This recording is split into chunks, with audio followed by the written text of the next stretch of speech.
The plethora of COVID vaccine side effects keeps piling up, and regulators shrug, citing short-term data, while corruption across all sectors continues to be exposed by Elon Musk and the Department of Government Efficiency, or DOGE.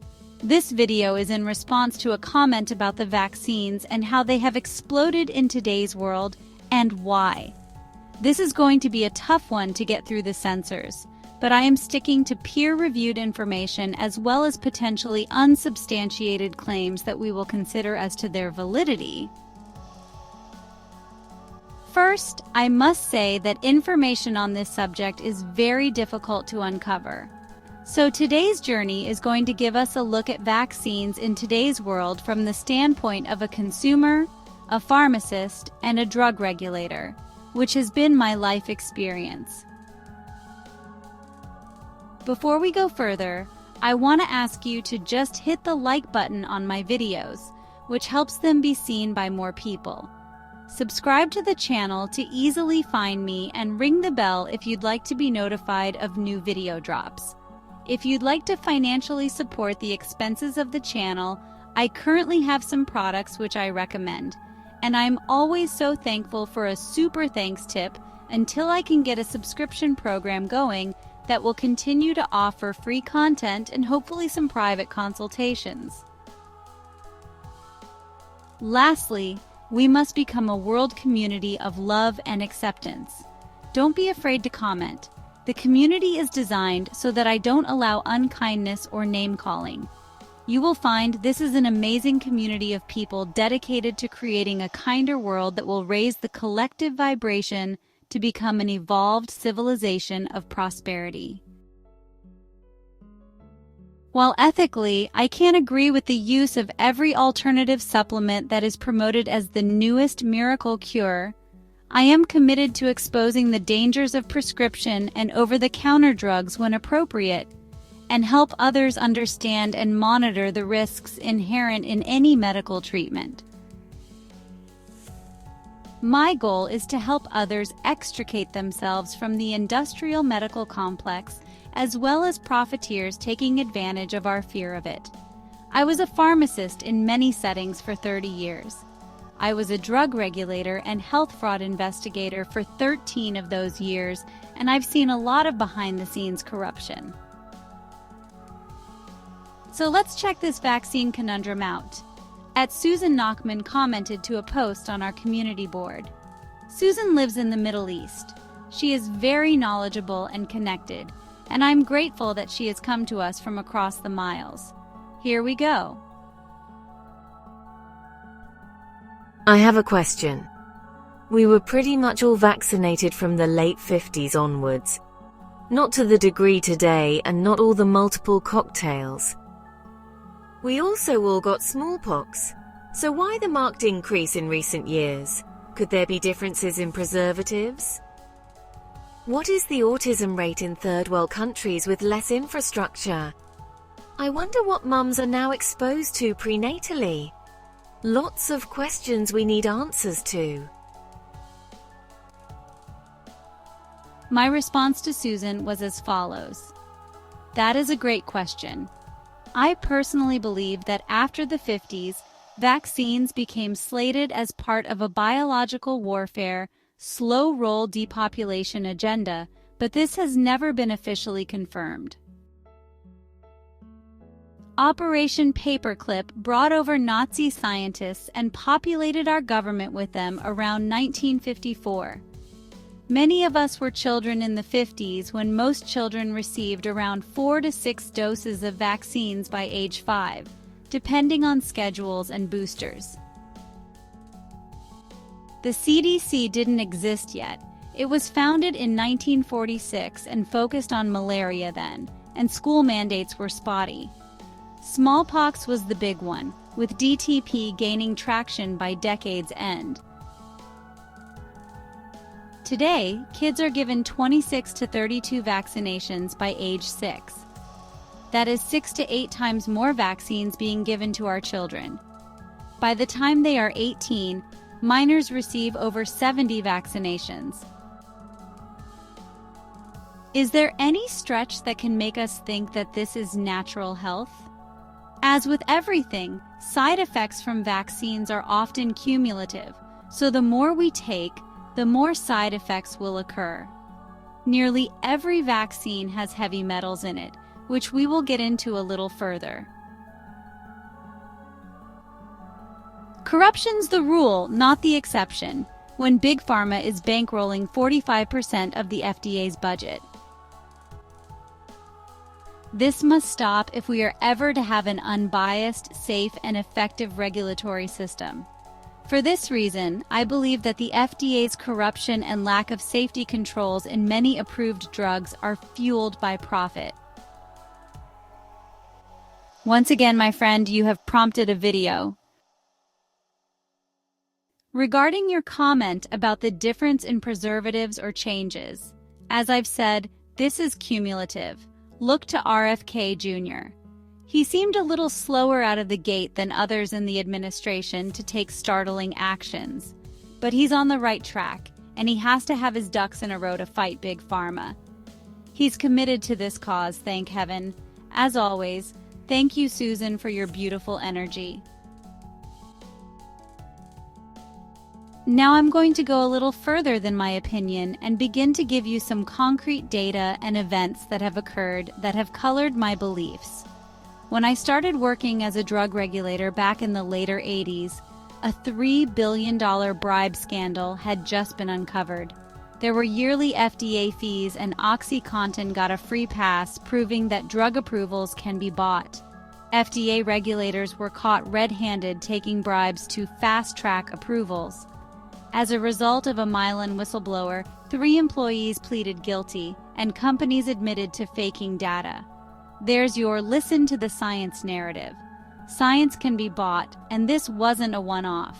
Bribery and lies isn't ancient history, it's a blueprint. Fast forward to COVID. Pfizer's vaccine got an EUA, or emergency use approval, in less than a year. Trials overlapped and production scaled pre-approval. Compare that to thalidomide, which received approval years before defects showed, or Vioxx, which was pulled after 4 years. I understand that the nature of people is to want everything now, to want a quick fix with no effort on their part. However, in the drug approval process, speed is not scrutiny. It's a gamble. Back in 1988 to 1989, the FDA got caught with its pants down. 3 employees and several generic drug execs pleaded guilty to bribery, cash and favors to fast-track approvals. Companies like Mylan blew the whistle, revealing faked data and shortcuts. The House Oversight Committee found 42 drugs got rushed through with dodgy tests and 10 firms were nailed. This wasn't a fluke. Insiders called it systemic, with regulators cozying up to industry for personal gain. It's not the exception, but the rule.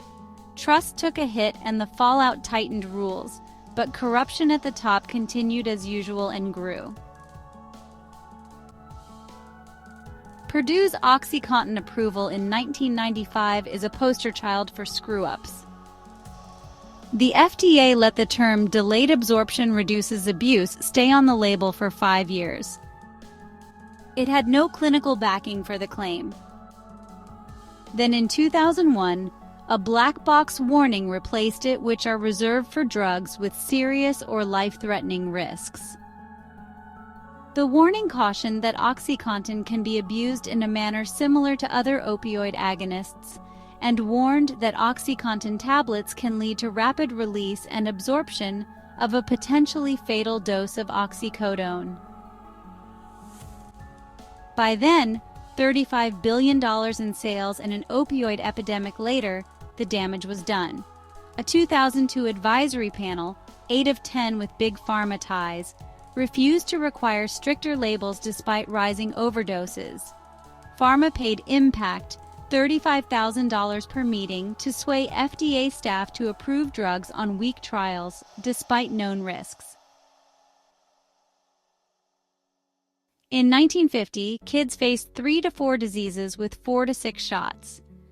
Today, it's 14 to 16 diseases with 26 to 32 doses by age 6. This number balloons to over 70 vaccinations by 18, including flu. Why the jump? The official reason is that there are more preventable diseases today. My question is, where did those diseases come from? The total is about 26 to 28 doses by age 6, per the CDC's 2024 schedule, with up to 72 doses by 18 if you count annual flu shots and boosters like Tdap and meningococcal. This matches RFK Jr.'s often cited 72 doses claim, though state-driven school mandates usually require fewer, around 10 to 15 vaccines varying by jurisdiction. Metals show up in vaccines mainly as adjuvants to boost immune response, or as trace residues from manufacturing. Aluminum salts such as aluminum hydroxide, aluminum phosphate, or potassium aluminum sulfate are the biggest metal concern in vaccines, appearing in over 30% of all vaccines where the aluminum is allegedly used to boost antibody production by irritating the immune system. Being a person who is more attuned to the body than most, I don't believe that irritating the immune system is necessarily a good thing. We know that irritation and inflammation of nerve cells is the cause of many chronic diseases. Infants ingest 4 to 7 milligrams of aluminum daily from formulas. Aluminum is excreted by the kidneys, but it does accumulate in the brain and bone. RFK Jr. and others link aluminum to neurotoxicity. The Journal of Neurotoxicity claims aluminum crosses the blood-brain barrier, hinting at autism or Alzheimer's. Mercury, also known as thimerosal, is another heavy metal that commonly appears in vaccines. Ethyl mercury compound is used as a preservative in multi-dose vials of flu vaccines and some older formulations, such as tetanus.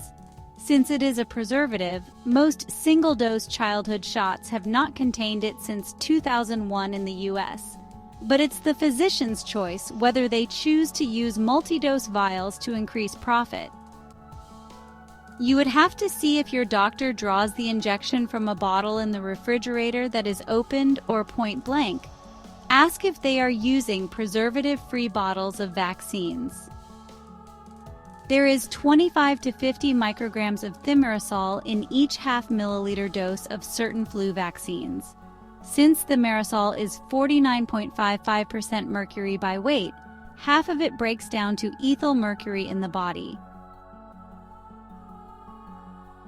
Iron, copper, zinc, nickel in small amounts also appear in vaccines from stainless steel equipment or cell cultures. These metals are leftovers from fermentation or purification and are not an intended additive. FDA, CDC, and other sources mitigate the metals in vaccines such as aluminum, thimerosal, and trace residues, but they don't address the cumulative effects when you stack those 70-plus childhood vaccine doses alongside metals from food, cooking utensils, deodorants, and beyond. This is where my concern is. While data and medical professionals will tell you that the amount of heavy metals in vaccines is safe, they never discuss the cumulative effect. The fact is that heavy metals accumulate through chronic use of products containing them over our lifetime. It's not always apparent where these metals lie, so I'm going to list some sources of heavy metal in our environment that people are ingesting in addition to vaccines and most other injectable drugs. To help you mitigate the accumulation of aluminum and mercury, I'm going to list some common culprits where they hide. First, let me give you some of the effects of aluminum accumulation in the body. Aluminum's everywhere, and while your kidneys work tirelessly to remove them, excess can build up, especially in brain, bone, and lungs. Here's what it can do to you. There will be many links in the description for your review related to these adverse effects.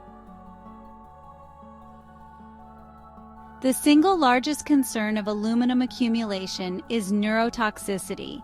which can cause memory loss, confusion, and tremors. It often appears in dialysis patients as dialysis encephalopathy, causing slurred speech and seizures. Aluminum also causes kidney damage by a syndrome known as leaky kidneys and tubular necrosis.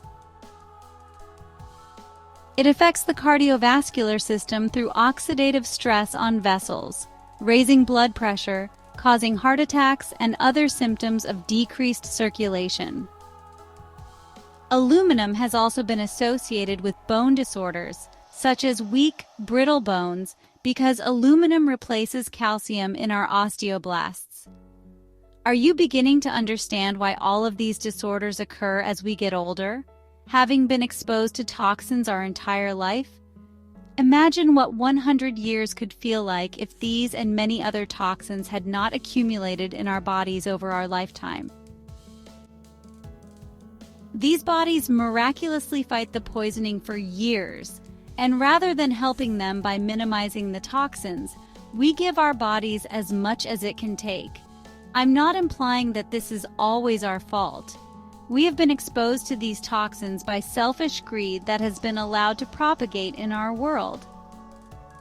But don't be foolish and believe everything that the government tells you. Likewise, don't be foolish and believe nothing the government tells us. We must understand that there are over 400 different agencies in the United States federal government, and none of them ever know what the other is doing. It is compartmentalization at its very finest. So there is information published across these various agencies, and it can all be very different and even conflicting.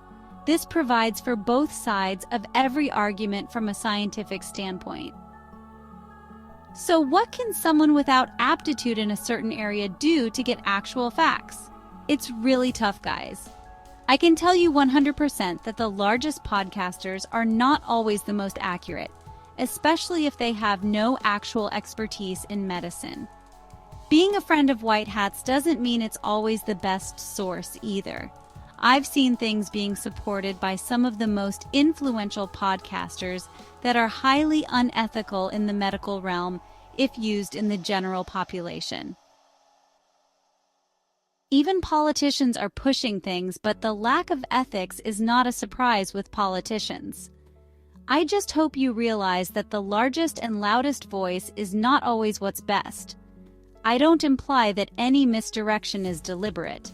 It is likely due to ignorance of a very complex subject such as the human body or scientific foundation. The government does publish medical articles from most biotechnical journals at the National Library of Medicine. You can look up most journal articles there, and I'll link it in the description of the video. Both aluminum and mercury can trigger autoimmunity such as lupus-like symptoms and rashes. It's been widely publicized that many studies link aluminum to Alzheimer's disease. While opponents discount the abundance of studies, the lack of a definitive determination is based on the lack of studies proving it's safe. They tell us that ethics blocks dosing people with aluminum for 20 years. Now think about this one, guys. Ethics bothers researchers from giving people aluminum over 20 years, but it's not an ethical problem to put it in foods, drugs, and packaging which they consume over 20 or more years. Can someone tell me how that is ethical then? Some might say that we need trace minerals such as aluminum in our body, but the human body doesn't need aluminum to thrive. Unlike essential metals like iron, zinc, or magnesium, aluminum has no known biological role. No enzyme, protein, or process requires it. So when it comes to aluminum in the body, it's all risk and no reward. As mentioned, vaccines are one of the largest sources, with over 30% of vaccines in multi-dose vials containing aluminum. But that's not all. Aluminum occurs naturally in grains, tea, and spinach. It is added in many processed foods and baking powder, cheese, and pickles as an anti-caking agent. Cooking utensils such as aluminum pots, pans, and aluminum foil leach aluminum into our food, especially with acidic dishes like tomatoes. Deodorants and antiperspirants contain aluminum salts to block sweat, where daily skin contact causes cumulative absorption of aluminum. While the FDA has not removed aluminum from deodorants, public outcry has caused manufacturers to begin making aluminum-free formulations. But the problem is that they don't work as well. If you want to use an effective product, I use mineral deodorant sticks of potassium alum, which doesn't contain aluminum chlorhydrate. Crystal is my favorite brand, which I will link in the products for you. I use the mineral crystal, which must be wet with water, but they now have a product that is a cream deodorant. Your household water generally contains trace amounts of aluminum from treatment plants or natural runoff, so tap water's a steady source and varies depending on your location. I recommend a filter system if you drink city or county tap water.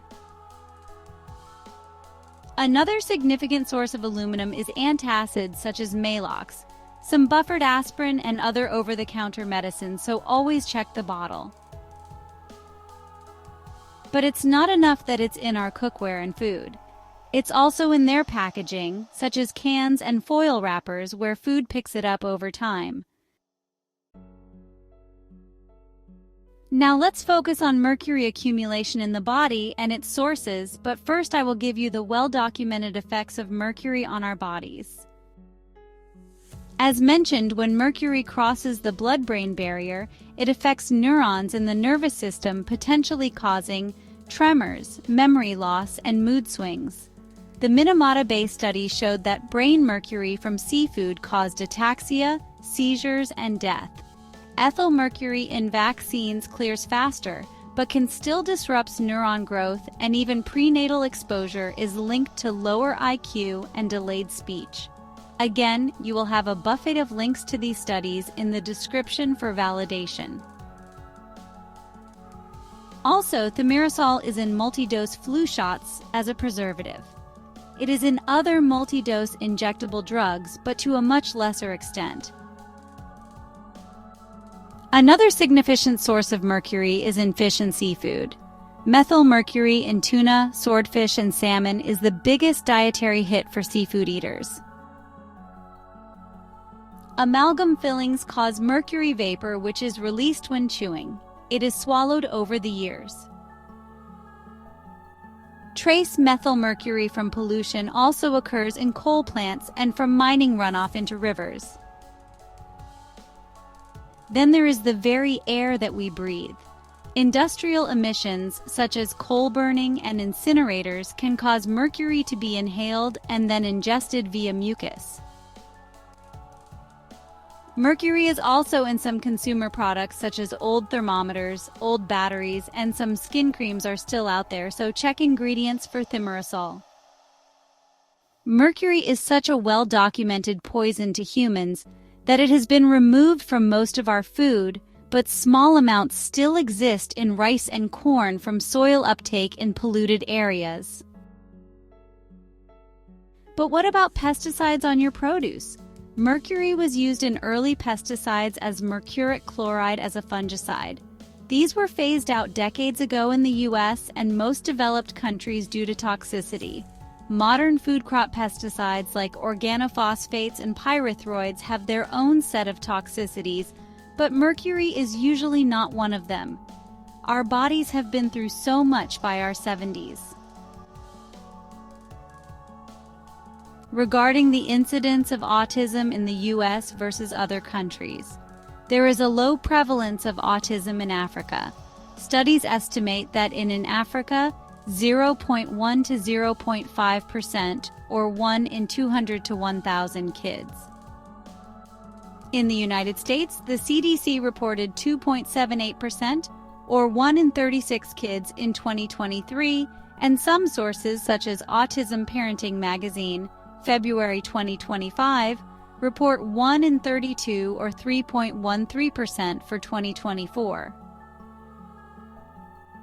Comparing vaccination rates, In Africa, 72% of children receive core childhood vaccines according to the UNICEF estimates of national immunization coverage of 2024. In the United States, for children by age 2, the 2023 CDC's National Immunization Survey reports 93% coverage for the combined 7 vaccine series. So, there is a significant correlation between lower vaccinations and lower incidences of autism between the two countries. Some areas of the world are even more pronounced. I often find that geographic trend comparisons are quite telling regarding health effects. Lastly, we'll address prenatal exposure to vaccinations and aluminum preservatives. There is data and some studies related to prenatal exposure to vaccines and aluminum. No human trials directly test prenatal Tdap or flu shots for aluminum effects on fetuses. This is one of the biggest problems. It's a little hard for me to believe, knowing how heavily the flu shot is pushed on people of all ages. My question is, why aren't there studies? A Brazilian study found that breastfed babies got 225 to 1750 mcg aluminum per vaccine dose versus 2 mcg from milk. Imagine what that could do to the nervous system of a developing fetus. There are some studies specifically related to vaccines and pregnancy which don't show an increase with flu shots, but most of the studies used vaccines that did not contain aluminum.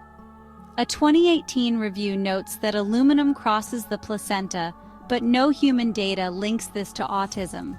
It was concluded that diet, not vaccines, drives most exposure, and this is likely true in pregnant women. Each day, more and more is being learned about the potential harmful effects of vaccines, specifically aluminum-containing ones. The Vaccine Adverse Event Reporting System, or VAERS, reports about 50,000 unique adverse event reports each year linked to vaccines. VAERS reports entail US-only events, not worldwide. This video addresses only the heavy metal content of vaccines and doesn't encompass all of these additional adverse effects of the vaccines, but many could be related to the aluminum content. I've given you a lot to think about, and I hope you will research further. We are talking about the quality of your life and that of your children's. Just imagine a child being raised free from the poisons today. Many of us were before fast food and TV dinners.